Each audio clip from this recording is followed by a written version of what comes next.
그리고 실제로 이제 어제 집회 양상이 보면요. 촛불 집회 양상이 보면 여의도까지 이제 번졌습니다. 이제 5차 집회까지는 여의도에서 특별한 어떤 움직임은 없었는데 어제는 시민들이 여의도에도 몰려가서 특히 새누리당 당사 앞에서 굉장히 이 탄핵에 동참해라. 탄핵 소추안에 동참하라는 어떤 이거 강하게 요구했고 또 그래서 뭐 현수막을 찍거나 소위 새누리당 그 깃발이죠. 이걸 찍거나 뭐 계란을 던지고 뭐 이런 일들이 벌어졌고 예. 심지어 또 대구에서는 아예 그 시당의 간판을 떼어내고 정말 입에 참 담기 힘든 이 화면으로만 보시긴 나을 것 같은데 입으로 담기 어려울 정도 뭐 내시 환관당 이런 식으로 이제 간판도 갈아 끼우고요. 이게 굉장히 이제 정치권에 대한 분노. 박근혜 대통령도 문제지만 이걸 제대로 해결 못하고 자기들 계산만 하고 있는 정치권에 대해서도 이제 뭐 분노의 민심이 이제 터져 나오기 시작하는 것 같아요, 보면. 결국 이 정당 정치가 제대로 발휘되려고 그러면은 정치적 협상이 돼야 되는 부분이거든요. 방금 앵커께서 지적하셨던 부분이 뭐냐 그러면은 실질적으로 이 사안 자체를 정리정략적으로 당리당략적으로 해석했기 때문이죠. 예. 뭐 야당의 경우가 먼저 더 예를 들어서 말씀을 드리자 그러면 여러 가지로 오락가락 행보를 보여준 게 사실입니다. 특검이 필요하다 특검을 수용했는데 다시 거국주민 내각 구성하자 그랬고 김명준 총리 내정자를 내정을 하니까 김명준 내정자뿐만 아니라 추천권까지 달라 뭐 이런 식으로 계속 오락가락 행보를 보여왔단 말이죠. 이런 예. 것들이 실질적으로 사안에 대한 본질에 대해서 수권적 능력을 보여주는 그런 태도가 아니고 당리당략적으로 어떤 형태가 돼야만이 내가 대통령이 되는 것이 유리한 행동이 될 것이냐 이런 사안에 비춰서 만들어졌기 때문에 거기서 국민들이 좀 분노하는 그런 부분이고 여권 같은 경우도 마찬가지죠. 여권 경우도 지금 이 사안과 관련해서 뭔가 모르게 매를 맞고 울고 이런 모습을 보여줘야 되는데 그런 모습보다는 오히려 방어하는 능력 방어하는 모습 이걸 보여주니까 결국 공범자적 입장, 공모적 입장에서 새누리당을 비판할 수밖에 없는 그런 여론 형성이 되고 있는 것이죠. 예. 정치권은 어떻게 보면 국가기구로서 한 몸뚱아리 아닙니까? 물론 대통령이 최순실 농단에 대해서 일정 연계가 돼 있어서 여기부터 출발된 여러 국민주 촛불이 대통령 퇴진으로 이어지고 있고 그 다음에 대통령 퇴진 다음에는 정치권으로 지금 정당으로 향하고 있지 않습니까? 이렇게 봤을 때 그리고 이 시점에서 여야 정치 지도자들이 지지율이 상대적으로 지금 정치되고 있다는 것은 국민들은 아직 거기까지는 관심이 없다는 겁니다. 예. 현실적인 이런 타결을 하는 것은 정치적인 세대교체를 저는 반드시 대통령과 관련된 일단에 이것이 정리가 되면 의원직 총사퇴라든가 대선과 총선을 같이 치르자 이런 횃불의 민심이 등장할 가능성이 상당히 많다. 이것을 여야 정치인들 국회의원들 300명은 이것을 미리미리 짐작을 하면서 그러면 국회의원 총선 그리고 총사퇴하고 대선과 총선을 같이 치르면 좋지 않겠습니까? 이것이 저는 가장 좋은 정치 개혁의 하나라고 생각을 합니다. 예. 여기에다가 더 플러스 된다면 구조적으로 이 문화를 바꿀 것은 제왕적 대통령제를 없애는 겁니다. 그래서 개헌까지 같이 하는데 그것은 일단은 1차적으로는 대통령과 관련된 일을 처리하고 그리고 이것이 매듭되면 두 번째는 정치적인 세대교체 이 카드가 될 가능성이 상당히 많다고 봅니다. 예, 대구에서도 저렇게 촛불 민심이 거센 걸 보면 박 대통령이 서문시장을 찾아서 민심을 다독였던 게 효과가 없었다 이렇게 오히려 역풍을 불러일으킨 꼴이네요. 보니까 사실 뭐 지금 대구라고 한다면 새누리당의 텃밭 그리고 무엇보다도 박근혜 대통령을 떠받쳐왔던 콘크리트 지지층의 지지세가 가장 강했던 곳 아닙니까? 사실 지금 대구에서 저 정도의 대규모 시위가 일어난다는 것 자체가 상당히 놀라울 정도죠. 예. 지금 뭐 대구 같은 경우는 뭐 물론 뭐 1946년 해방 직후에는 10월 항쟁이라는 또 나름대로의 상당히 또 그 진보했던 곳이긴 합니다만은 그 이후에는 철저하게 보수의 뒷받침이 됐던 곳이 아닙니까?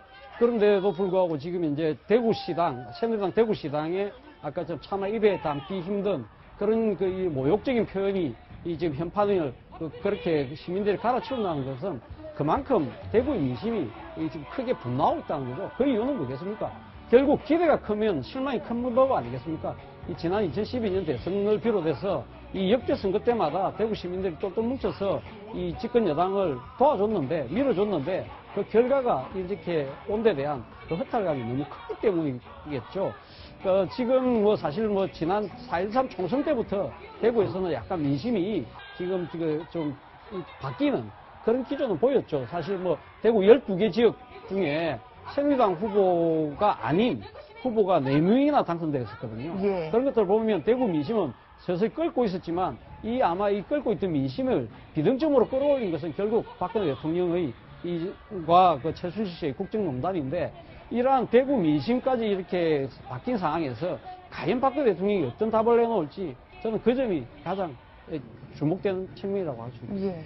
네, 저는 사실 저가 고향이 대구이고 실제로 제 친구들이 저한테 카카오톡 같은 걸로 해서 연락이 많이 옵니다. 예. 예를 들어서 뭐 한때 진박 감별사니 뭐라고 했던 분들이 우리 동문 선배였냐라고 하면서 굉장히 정말 입에 담지 못할 그런 욕을 하는 것을 굉장히 제가 느낍니다. 보면서 과연 정말 박근혜 대통령이 대구에서 어떤 지지를 받고 있느냐 했을 때 적어도 젊은 사람들한테는 전혀 그렇지 않다는 것을 제가 굉장히 크게 느끼고 있는데요. 예. 여전히 지난번에 서문시장 같은 게 갔을 때는 상당히 연세 드신 분들한테는 아직까지 어떤 연민의 정이라든가 있긴 있습니다만 눈물도 보이고 연호도 그렇습니다. 있죠. 그런 분들이 뭐 아직까지 있는 건 사실입니다. 그렇지만 그런 퍼센트가 현저하게 낮다라는 것을 지금 말씀드릴 수밖에 없는 것이고 실제로 제 아주 가까운 친구들, 지인들 같은 경우에 대구 출신 같은 경우에도 어제 모임에서 자기가 나갔던 그것을 자기 SNS에서 올리는 그런 모습을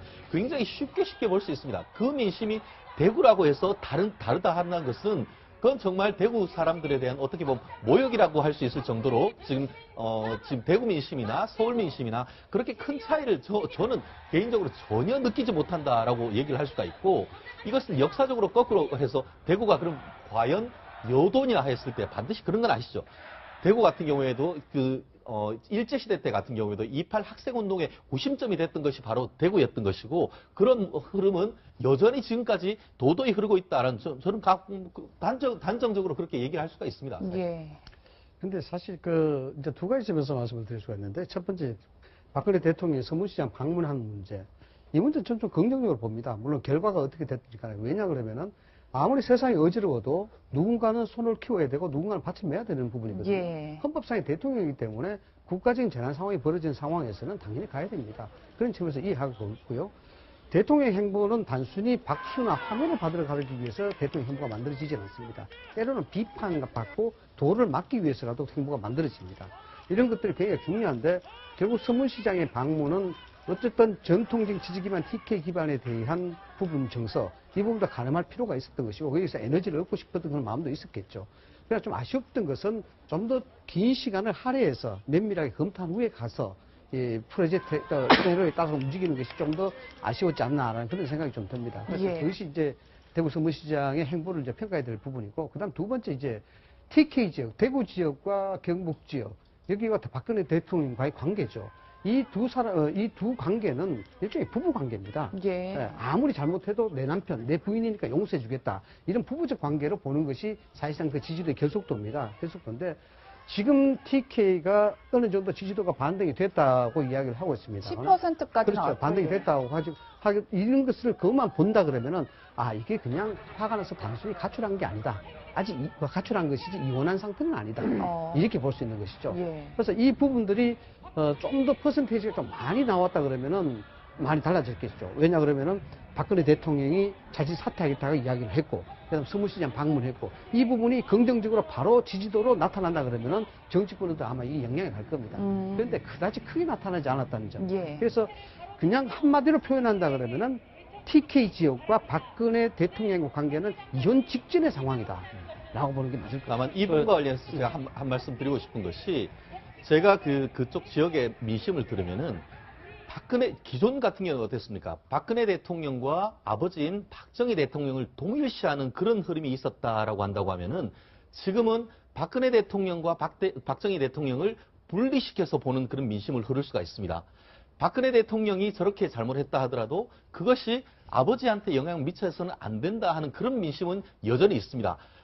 실질적으로 지난 한 보름쯤 전에 서울 지역에서 박근혜 대통령 탄신 99주년이라는 그런 행사를 있었는데 예전보다는 적지만 상당히 많은 그 사람들이 했고 거기에서 나오는 것도 박근혜 대통령에 대한 지지 철회가 박정희 전 대통령에 대한 지지 철회는 아니다라고 선을 그으면서 그런 정도 선에서 어떻게 보면은 박근혜 대통령에 대한 지지는 철회할 수가 있다. 이런 민심의 흐름도 이쪽 대구, 경북, 구미 지역에서는 상당히 특히 이제 좀 식자층, 지식층에서도 그런 흐름을 저는 개인적으로 많이 읽을 수가 있었습니다. 적어도 이제 현재까지의 시점은 최순실 스캔들, 국정농단 사태와 대통령과 연계가 돼 있다는 거, 그거에 대해서 대구 유권자들, 국민들이 상당히 붕괴하고 있는 것이고, 희망이 크고 기대가 크기 때문에 실망이 상당히 큰 거 아니겠습니까? 예. 이것은 그러나 일회성이라고 봅니다. 구조적으로 정당 정치의 기반이 흔들리지는 않을 것이다. 지금은 선거가 아직 1년 정도 남아 있지 않습니까? 정상적으로 간다면. 선거 때가 되면 또 지역 결집이 있을 수밖에 없고, 이런 부정부패 스캔들이 지금 유독 박근혜 정권에만 있는 것이냐, 과거에 김대중 정권부터 쭉 있어 왔습니다. 그래서 열린우리당, 노무현 대통령 때는 패조까지 선언했는데, 지금 유력 정당이 되고, 유력 대선 후보가 지금 문재인 대표가 지금 떠 있지 않습니까? 이런 것은 정치 문화는 하루아침에 바뀌는 것이 아니다. 해방 이후 형성된 지역구도 이것이 앞으로도 훨씬 더 뒤까지 갈 가능성이 많기 때문에 이것을 최소한으로 하려면 구조적으로 대통령, 제왕적 대통령제를 없애는 방법밖에 없지. 이것을 두면 다음 대통령도 똑같은 부패 스캔들에 시달려서 훨씬 더 일찍 촛불이 나올 가능성이 있습니다. 예. 네, 그리고 이제 인터넷상에서는 이제 현역 국회의원들 상대로 해서 9일로 지금 탄핵 소추 의결이 예정돼 있죠. 거기에 대해서 이제 탄핵 청원 사이트를 만들어 놨는데 예. 여기가 이제 저희가 방송 시작하기 전까지 확인해 보니까 한 65만 명 가까이 서명을 한 걸로 나타나 있었거든요. 한 1분에 100명 정도씩 계속 이 숫자가 늘어나고 있는데 한 이틀 사이에 지금 한 65만 명이 서명을 했고요. 특히 가장 많이 청원을 받은 사람이 김무성 전 대표라고 그래요. 예. 새누리당 대표. 그러니까 아마 그건 뭐 그 의미가 있죠. 네. 사실은 뭐 지금 김무성 대표가 지난번에 대선 불출마 선언을 하면서 지금 그때 당시에 했던 말씀이 박근혜 대통령이 헌법적 가치를 유린했기 때문에 탄핵할 수밖에 없다고 이야기했지 않습니까? 근데 11월 29일 날 3차 담화, 대통령이 담화가 나오고 난 뒤에 사실 그 부분에 있어서 김무성 대표가 상당히 높게 평가를 하면서 본인이 대통령이 퇴진 시기를 명시만 한다면 굳이 탄핵할 필요가 있느냐 이렇게 발을 뺐다는 겁니다. 그렇죠. 그렇기 때문에 지금 사실 지금 야3당이 지난 토요일 날 새벽에 지금 탄핵안을 발의했습니다만은 9일 날 지금 표결 예정돼 있습니다만은 지금 이것이 통과되려고 하면 캐스팅 보트는 결국 여당 내의 표를 얼만큼 갖고 올 거냐의 부분인데 그 탄핵에 가장 앞장섰던 김무성 전 대표가 이 대통령의 3차 담화문 이후에 일종의 지금 주춤거리는 모습을 보이면서 비박계의 상당수, 탄핵에 동참하기로 했던 비박계 상당수도 흔들리는 모습을 보이는 거거든요. 그렇기 때문에 이러한 상황을 지금 네티즌, 즉 뭐 국민들이 누구보다 이 상황을 잘 알고 있는 거 아닙니까? 어제도 뭐 지금 전국적으로 200만 명, 232만 명의 민심이 한 목소리로 이야기했던 부분이 대통령이 즉각 퇴진과 이 탄핵 절차를 밟은 대통령이 퇴진하지 않을 경우는 탄핵을 하라는 것이 강한 압박을 할 수밖에 없는 상황이죠. 그런데 지금 김무성 대표가 어제 촛불 민심을 보고 나서는 아직 입장을 제가 알기로는 아직 내놓지 않은 걸로 알고 있는데 예. 아마 상당히 고심이 깊어지지 않을까 하는 겁니다. 지금 이제 박근 핵 뭡니까 이 지금 닷컴이죠. 예 닷컴에 예. 핵닷컴에 지금 이런 이 국민들의 요구가 상당히 빗발치듯이 몰리고 있는데 이것도 뭐 누가 뭐 조직적으로 하는 것이 아니지 않습니까? 상당히 네티즌이 자발적인 그런 그 목소리를 아마 김무성 대표가 지금 충분히 그 의미를 새기고 있지 않을까 하는 생각입니다. 그렇기 때문에 저는 김무성 대표의 입장 변화가 조심스럽게 좀 기대를 해봅니다. 예. 근데 이제 김무성 전 대표 같은 경우는 한번 유턴을 한 거 아니에요, 이렇게? 그렇죠 했는데 네. 지금 또 돌아서야 되는 거 아니냐 이런 예. 상황에 처해는 어떨 것 같습니까? 그러니까 이 깃발이 되기가 힘든 겁니다.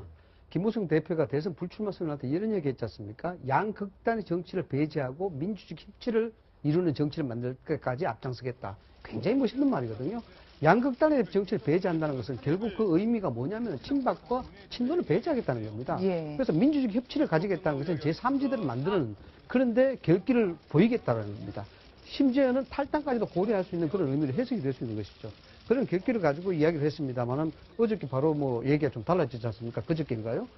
굳이 대통령이 자진 세트를 이야기하는데 탄핵할 필요가 있겠느냐. 완전히 유턴이 된 겁니다. 그랬죠. 그렇기 때문에 사실상 공부를 좀 더 가중시켰던 것이 군중들의 공부를 좀 가중시켰던 것이 이러한 어정쩡한 스탠스가 결국 그 화를 돋구게 한 것 아닌가 이런 생각이 듭니다. 물론 우리가 따져보면은 9일날에 굉장히 핵심입니다. 9일날에 이게 탄핵이 만약에 부결될 경우에 어떤 사태가 생길 것인가 이건 상상해보면 뻔한 일이에요. 여기에서 국민적 공분이 지금보다 아마 더한 촛불의 집회로 나타날 그 가능성이 큽니다. 그러면 두 번째, 친박이 살아남겠느냐? 여기 비박이 살아남겠느냐? 절대 저는 살아남지 못하다 봅니다. 예. 정치적으로 매장이 될 수밖에 없고 박근혜 대통령에 대한 운명과 같이 해야 된다 하는 국민적 공분에 시달릴 수밖에 없다. 이런 것이 드러날 수 있는 우리가 상상력을 발휘해 보는데 생각할 수 있는 문제 아니겠습니까? 그러면 비박 진영은 여기에 대해서 고민을 할 수밖에 없겠죠. 지금 7일까지 자진 사퇴에 대한 시한을 명확하게 해라. 이렇게 하는데 지난 3차 담화 때 이게 전략적으로 의도했는지는 모르겠습니다만 박근혜 대통령이 사실상 퇴진 시점을 빼놓았습니다. 뭐 이 사태가 이렇게 생길 줄 알고 빼놨는지는 모르겠습니다만은 명분 자체가 없어지는 거예요. 없어지기 때문에 비박계도 결국 고민을 할 수밖에 없는 상황인데 이렇습니다. 결국 그 박근혜 대통령이 담화문 내용을 보면은 국회 협의 일정에 따라서 법 절차에 따라 가겠다 이런 부분이거든요. 그런데 이 부분만 해석하게 되면은 탄핵과 개헌 이 부분이거든요. 그 결국 대통령의 역사성을 본다 그러면은 탄핵 싫다는 거죠. 탄핵 싫은 예. 것이고 개헌을 통해서 임기 보장을 해주면은 그게 좋겠다. 이게 사실상 중심적으로 넣고 싶었던 그런 얘기가 아니었나 이렇게 보는데 결론적으로 9일날 가결될 가능성에 대한 부분은 이 촛불에 대한 어제 그 영향력, 그 파괴를 봤기 때문에 비박 진영이 심각한 고민을 가고 만약에 정치적으로 부담이 된다 그러면 프리포트 형식으로 갈 수밖에 없겠지 않느냐. 자유의사에 맡아서 무기명 비밀 투표에 가서 정치 부담을 최소화하는 형식으로 갈 수밖에 없다. 그래서 이제 김무성 전 대표가 유턴한 것, 이것에 대해서 이제 어느 분은 아마 김무성 전 대표가 정치 인생 최대 패착을 둔 것 아니냐. 이런 평가까지 하더라고요. 근데 이제 그래서 비박 내에서 조금씩 이제 갈라지고 있는 것 같아요. 보면 김무성 전 대표, 그다음 유승민 전 원내대표 같은 경우는 서로 이제 입장이 좀 달라지고 있고 비박 내에서도 뭔가 조금 이제 이 분화가 되는 거 아닌가 이런 생각이 드는데 물론 이제 한 계보는 아니었기 때문에 그렇게 예. 자연스러운 것이지만 한번 두 사람의 얘기를 차례로 들어보시겠습니다. 4월 말 대통령의 퇴임이 결정이 되면은 굳이 탄핵을 가지 않고 그걸로 우리가 합의하면 좋지 않겠는가 하는 그러한 제안을 했고 대화 협상이 안 되면 탄핵에 참여하는 게 맞다. 이 입장은 분명히 갖고 있습니다. 네. 네, 이제 두 사람의 입장이 분명히 다른 것 같고요. 그래서 오히려 유승민 전 원내대표 주가가 더 높아지는 거 아닌가 이런 생각이 들고, 그래서 이제 비박의 고심은 좀 깊어질 것 같습니다. 그리고 이제 지금 또 국회 내에서는 이제 또 근데 고소전이 또 벌어졌습니다. 이 와중에 이제 표창원 의원이 이제 고소를 당했는데 그 발단이 됐던 상황 보시겠습니다. 동료 표창원 의원이 탄핵 관련해서 언론 플레이를 했던데 탄핵 반대 위원, 탄핵 주저, 눈치 보는 의원, 동료 의원을 이렇게 한다는 것은 이것은 인격 모독 살인이다. 보세요. 마음대로 하세요. 저도 말씀드릴 테니까. 그러니까 할 짓을 해야지 말이야. 뭐? 장재원, 왜 표창원? 이러봐. 탈취? 아니, 자, 의원님. 경찰이야? 표현이 뭐 수사가 야, 국회의원 품위 지켜. 국회의원 품위 지켜. 네, 저 영상 참 많이 보셨을 텐데 새누리당 의원들이 표창원 의원을 고소했다는 거죠? 그렇습니다. 지금 그 새누리당이 사무총장 명의로 된 그 고소장을 정식으로 수사기관에 접수했다 이렇게 나오는 것 같은데요. 죄목은 두 가지입니다. 하나는 개인정보보호법, 또 하나는 공무집행방해죄로 돼 있는데요. 실제로 지금 그 명시적인 피고소인은 그 표창원 의원으로 돼 있지만 거기에 잠재적인 사람이 한 명 더 있다 이렇게 말씀드릴 수 있는데요. 예. 무슨 말씀이냐면 표창원 의원 같은 경우에 공개했는 것은 휴대폰 번호가 아니고 이 국회의원 있는 유선 전화번호입니다. 그런데 그걸 공개하는 바로 그 유사한 시점에 이 새누리당의 국회의원 개인의 휴대폰 번호가 같이 공개됐습니다. 예. 그렇다는 점에서 이 고소장에는 분명히 그 추측컨대 표창원 의원과 내부적인 어떤 공모를 있었을 가능성이 있다라고 하면서 그 부분까지 밝혀달라라고 하면서 2명을 했는데요. 않는다라고 한다고 하면은 표창원 의원이 개인정보보호법 위반으로 처벌될 가능성은 그렇게 높지 않다고 봅니다. 그렇지만 만약에 휴대폰 번호가 유출된 것에 있어서 서로 어떤 관계가 있다는 것이 밝혀진다고 하면은 말씀드린 대로 개인정보보호법하고 공무집행방해, 특히 위계나 위력에 의한 공무집행방해가 될 수 있을 가능성이 높다라고 보이는데 실제로 지금 새누리당 의원들 같은 경우에는 어떻게 했었죠? 본인들이 밤낮으로 새벽 3시까지 지금 문자, 전화에 시달려서 업무를 할 수가 없다라고 하는데 실제로 특정한 사람한테 휴대폰 전화를 갈려줘서 전화를 하는 것이 아니고 불특정 다수인의 공개를 해서 사실상 계속 전화를 해라는 무언의 압박을 했다라고 볼 수도 있기 때문에 앞으로 과연 휴대폰 전화가 어떤 식으로 공개됐는지 그 부분이 수사의 핵심적인 쟁점이 될 가능성이 높다 이렇게 볼 것 같습니다. 그런데 표창원 의원은 그 국회의원의 전화번호 같은 경우는 명함을 통해서 공개되기 때문에 문제가 되지 않는다 이렇게 주장을 하고 있는데 어떤 제가 그 부분은 말씀드릴게요. 아마 그 여기 계신 분들 중에 휴대폰에서 명함 애플리케이션 쓰시는 분들 있죠? 거기에 같은 경우에도 보면은 그 회사조차도 개인정보 이것들이 유출될까봐 사실 그 부분을 굉장히 조심스럽게 하거든요. 그렇기 네. 때문에 일반적인 지금 그 개인정보보호법 어떤 그런 것에 비추어서 본인이 임의로 휴대폰 주는 것 같은 경우에는 모르지만 이것을 불특정 다수인에게 공개하는 케이스는 사실 드물다.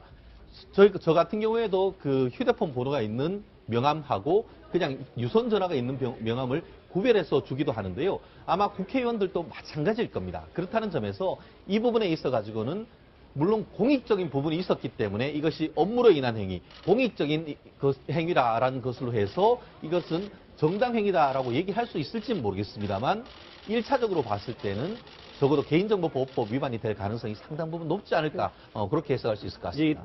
표결에 영향을 끼치는 것은 의회의 정신이 아니지 않습니까? 어떻게 보면 특히 이제 헌법 정신에 보면 무기명 비밀 투표로 해 있다는 것 자체가 이 사안이 그만큼 중요하다는 것이 위중하다는 것인데 그것을 물론 뭐 표현의 자유일 수도 있고 또 국민의 알 권리를 국회의원으로서 국민의 대표 기관으로서 할 수 있는 그런 소명의식이 있다고는 하지만 그보다는 인권이 더 우선이라고 봅니다. 예. 그래서 표창원 의원의 이런 것은 어떻게 보면 군중 심리에 편성한 인격살인이다. 그 취지가 아무리 좋다 하더라도 국회의원으로서는 저렇게 해서는 안 된다고 저는 생각합니다. 그런데 저도 뭐 보수 진영에 있는 사람이라서 뭐 이런 얘기 들으는 게 좀 뭐 합니다만 이렇습니다. 뭐 법률적으로 따지니까 고소가 됐으니까 저렇게 사건이 됩니다만 표창원 의원의 저런 행동은 적절치 않습니다, 사실. 왜냐하면은 뭐 도덕적으로도 그렇고 뭐 소위 뭐 시장에도 상도가 있는데 뭐 그런 점에서 좀 적절치 않다라고 보는데 왜냐 그러면은 일정의 그 국회의원 한 사람은 헌법기관입니다. 예. 헌법기관이고 정치인이거든요. 정치인은 자기의 정치 신념과 철학이 분명히 있습니다. 그런 것들이 제3의 제4의 어떤 물질이라든가 인격이라든가 이런 형태로 간섭을 받아서는 또 안 되는 겁니다. 그런 것들이 직접적으로 이 반대 표명을 했다 해서 명단 올리는 그 자체가 직접적 간섭이 되는 부분이라서 적절치 않고요. 그 다음에 중요한 것은 정치적입니다. 표창원 의원이 저렇게 본인의 신념에 따라서 올렸다 하지만은 그게 해당되는 사람은 조금씩 건실을 잘못하면 받을 수가 있습니다. 이런 명단이 계속 지속적으로 유포가 되고 또 그것이 여론에 회자되고 이런 것들은 본인의 의사와는 전혀 관계없이 어떤 특정한 부분의 사람으로 국한이 될 수가 있다는 거죠. 예. 이런 부분들은 대단히 사리 깊지 못하는 그런 행동이었다 이렇게 판단할 수 있는 겁니다. 저는 뭐 표창원 의원이 저렇게 한 부분에 대해서 저도 뭐 그렇게 동의는 하지는 않습니다. 뭐 어떻게 보면 표창원 의원 입장에서 보면 사실 어떻게 탄핵을 가결시켜야 되는 그런 여러 가지 그런 압박감 때문에 그런 식으로 국민적인 이제 그 압력을 넣기 위해서 뭐 그렇게 했는지는 모르겠습니다만 자칫 잘못하면 전투에서 이기고 전쟁에서 지는 그런 결과를 빚을 수 있는 거거든요. 예. 그러나 지금 지금 표창원 의원이 지금 여당 의원들, 또 반대하는 의원들의 이 지금 전화번호를 본인 스스로가 공개한 건 아니지 않습니까? 그렇죠. 어쨌든 간에 지금 이제 국민들이 지금 반대하는 걸로 알려진 의원들에게 지금 상당한 문자를 보내는 부분들은 예. 그건 또 다른 민심의 표현이거든요. 그것은 국회의원들이 뭐 상당히 힘들겠죠. 힘들지만 본인들이 뭐 선거 났을 때는 또 상당히 또 주민들한테, 유권자들한테 문자 폭탄을 보내지 않습니까? 근데 저는 이 부분에 대해서 뭐 업무에 지장이 있을 정도로는 뭐 그렇게 하니까 불평불만을 할 수 있습니다만은 저는 그 민심을 겸허하게 수렴한다는 그런 좀 열린 마음으로 대처하는 태도도 필요하지 않을까라는 생각이고요. 이 문제와 별개로 앞서 우리 김무성 대표하고 유승민 의원의 그런 그 탄핵에 대한 그 입장을 말씀하셨는데 사실 김무성 대표는 정치적인 감흥이 정말 탁월하신 분이거든요. 예. 지금 뭐 이 9일 탄핵 표결에는 지금 반대 입장을 표하고 있지만 사실 지난 2012년 총선에서 이분이 공천이 탈락하지 않았습니까?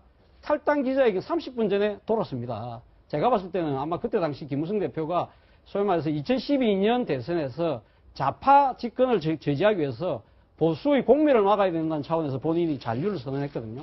저는 그것이 어떻게 보면 김무성 대표의 신의 한 수의 선택이었다고 보거든요. 예. 그만큼 이 정치적 감을 이렇게 읽어내고 하는 부분은 정말 탁월하게 잘하신다는 거죠. 그렇기 때문에 저는 앞서도 이야기했지만 김무성 대표가 이번 탄핵 부분에 있어서 아마 지금 어제 봤던 촛불 민심에 대해서 상당히 아마 보고 지금 상당한 지금 고민에 빠져 있는데 저는 막 현명한 선택을 할 거라고 봅니다. 그리고 유승민 의원 같은 경우는 지금 현재 그 대통령이 퇴진 선언을 하더라도 본인은 지금 예약 협상이 안 되면 지금 탄핵에 지금 참여하겠다는 입장 아닙니까? 저는 뭐 유승민 의원의 입장에서는 당연하다고 보죠. 왜냐하면 유승민 의원이 지난해 국회법 파봉 때문에 이 소위 말해서 원내대표를 물러날 때 뭐라고 이야기했습니까? 대한민국 그 민주공화국이다. 헌법 1조를 이야기했거든요. 그렇기 때문에 유승민 의원 입장에서는 박근혜 대통령이 퇴진하든 안 하든 명시를 하든 안 하든 일단 국민의 주인이 지금 요구하는 부분에 목소리를 기울일 수밖에 없는 거죠. 근데 제가 한 가지 바람이 있다면 유승민 의원은 지금 현재 보수의 혁신의 리더로 지금 꼽히고 있는 분 아닙니까? 저는 유승민 의원이 지금 이 상황에서 정말 그야말로 정치적 리더십을 발휘해서 이 지금 흔들리고 있는 비박계의 마음을 잡아서 국민의 기대에 부응시키게 해주는 것이 유승민 의원다운 저는 처사라고 봅니다. 네, 근데 여기서 이제 김무성, 유승민 두 분의 차이가 약간 있지 않습니까? 김무성 대표는 대권 출마를 포기했고, 그리고 유승민은 이제 앞으로 잠재적인 대권 주자로 남아 있고, 예. 이런 상황에서 선택지는 분명하다 봅니다. 대권 주자로 남아 있으면 어차피 대통령은 임기 단축할 수밖에 없습니다. 어쨌건 그러면 대통령을 밟고 넘어가야 되는 입장에서 대권 주자로서는 유승민 의원은 들어가서 투표할 가능성이 많습니다. 그러나 김무성 대표는 이미 대통령이 4월 30일 하야를 결정하는 발언을 하면 따르겠다고 했지 않습니까? 네. 여기서 김무성 대표는 여기에 대통령과 같이 갈 가능성이 상당히 큰 것이 아닌가 그렇게 봅니다. 네, 하여튼 이제 어찌됐든 이제 이 국회의원들 특히 비박계 그리고 또 박지원 국민의당 원내대표에게도 무려 2만 통에 가까운 문자가 뭐 거의 2만 통이면 정말 뭐 1초에 한 번씩 들어왔을 것 같은데 그렇죠. 그래도 내용은 다들 대단한 것 같아요. 저희들 예를 들어 기자들도 뭐 기사 잘못 쓰면 뭐 그런 거 당하기도 하잖아요. 예. 근데 잘 못 버티는데 정치인들이라 그러신지 잘들 버티고 이제 뭐 휴대전 바쁘기도 하고 그렇다고 하는데 어쨌든 국민의 뜻은 또 잘 받아들여야 되지 않을까 싶고 아까 이제 잠깐 처음에 박영수 특별검사가 이제 오후 1시 반에 출근한 모습 그리고 잠깐 이제 기자들과 이렇게 브리핑한 모습을 보셨는데